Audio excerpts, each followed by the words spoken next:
Good evening, Virginia State University. My name is Fende Chamberlain, and I'm here to inform you on the Don't Ask, Don't Tell, and Don't Ask, Don't Tell Repeal Act of 2010.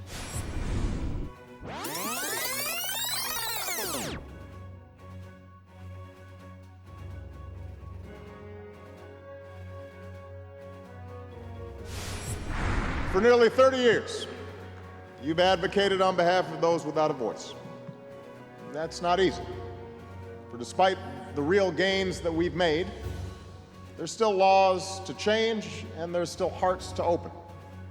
There are still fellow citizens, perhaps neighbors, even loved ones, good and decent people who hold fast to outworn arguments and old attitudes, who fail to see your families like their families, who would deny you the rights most Americans take for granted.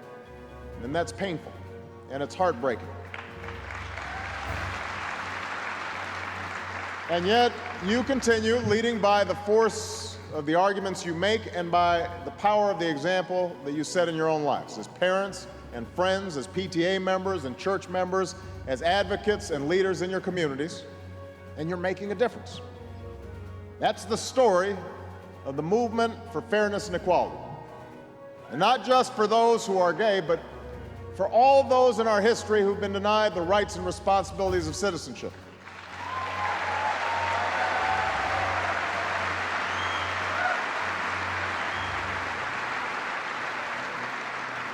For all who've been told that the full blessings and opportunities of this country were closed to them.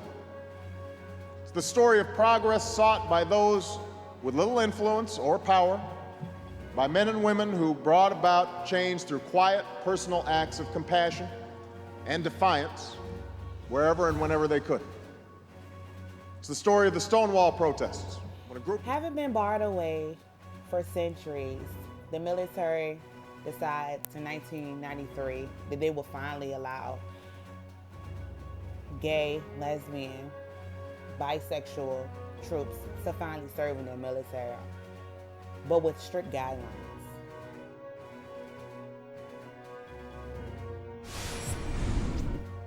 This story is important for the reason that it permits all people across the nation to gain a better understanding of the past and present barriers and hardships of the military service with regards to homosexuals. Members known and unknown of the LGBT community were muted from speaking of their home life, discharged from service, and humiliated because their mate was not aligned with what the government believed to be a family structure.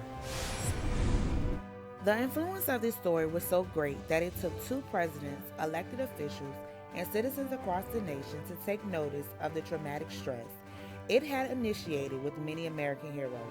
Not only does it honor admiration to many that had taken oaths swearing professional performance, but it allowed troops to be included with their federal employers while inviting a family alliance with all of its society without discrimination. Let's reflect back to the historical context of which discrimination of homosexuals initially began in the United States military. According to History.com, United States military did not officially exclude the LGBT service members from its ranks before the mid-20th century. Homosexual acts were ground for discharge as far back as the Revolutionary War.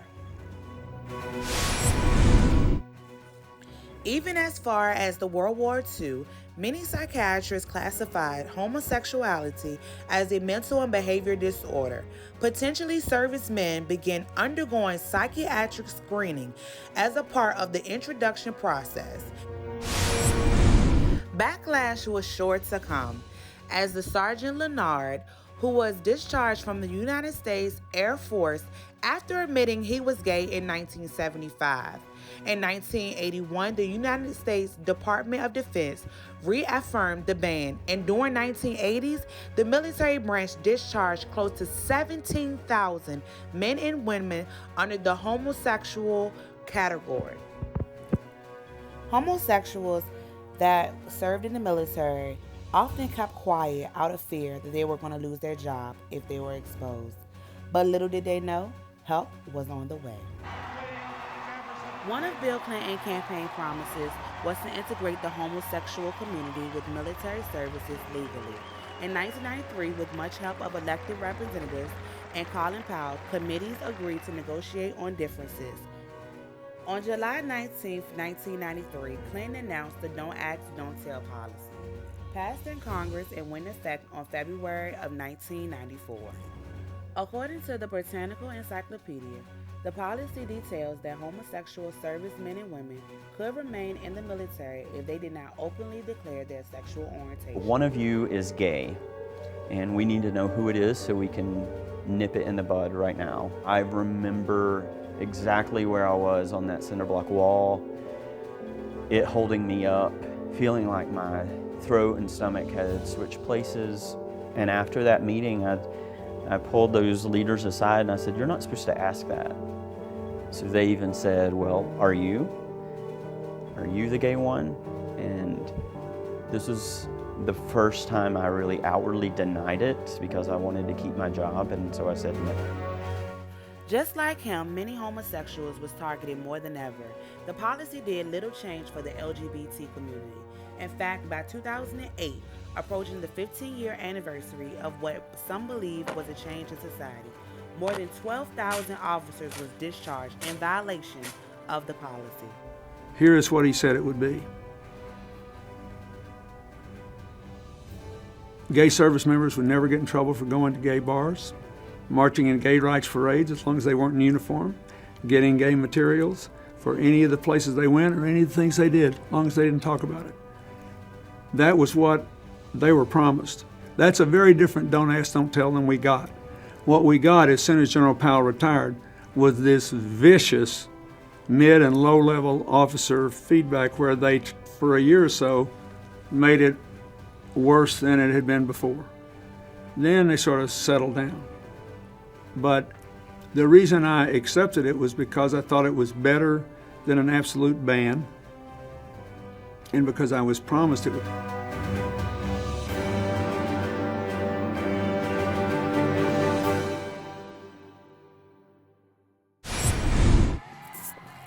Barack Obama, who ran his campaign with the affirmation of change, promises LGBT supporters that he will repeal the policy during his first year in office.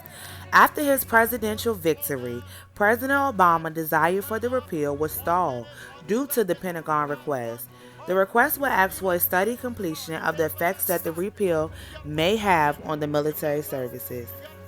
While awaiting the results, victims and opposers of the new request continue to challenge officials.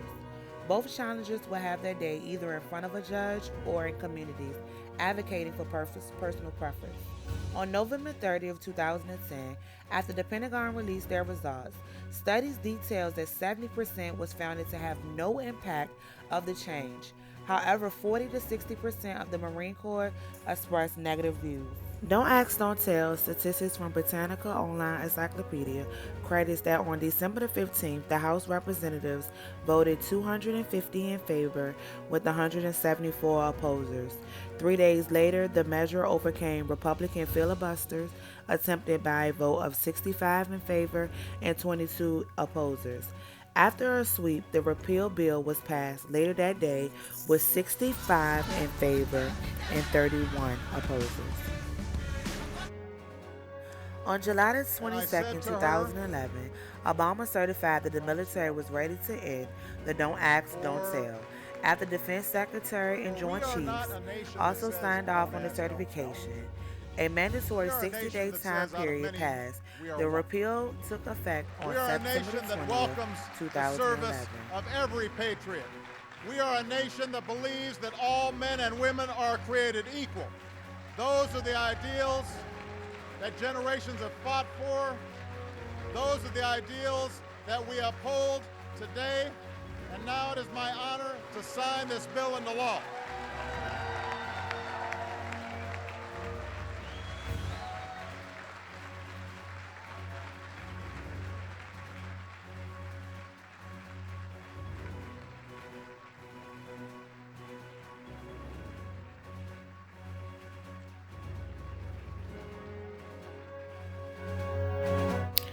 The Mindfulness of Don't Ask, Don't Tell Act and Repeal of 2010 is important to me personally because it displayed humanity.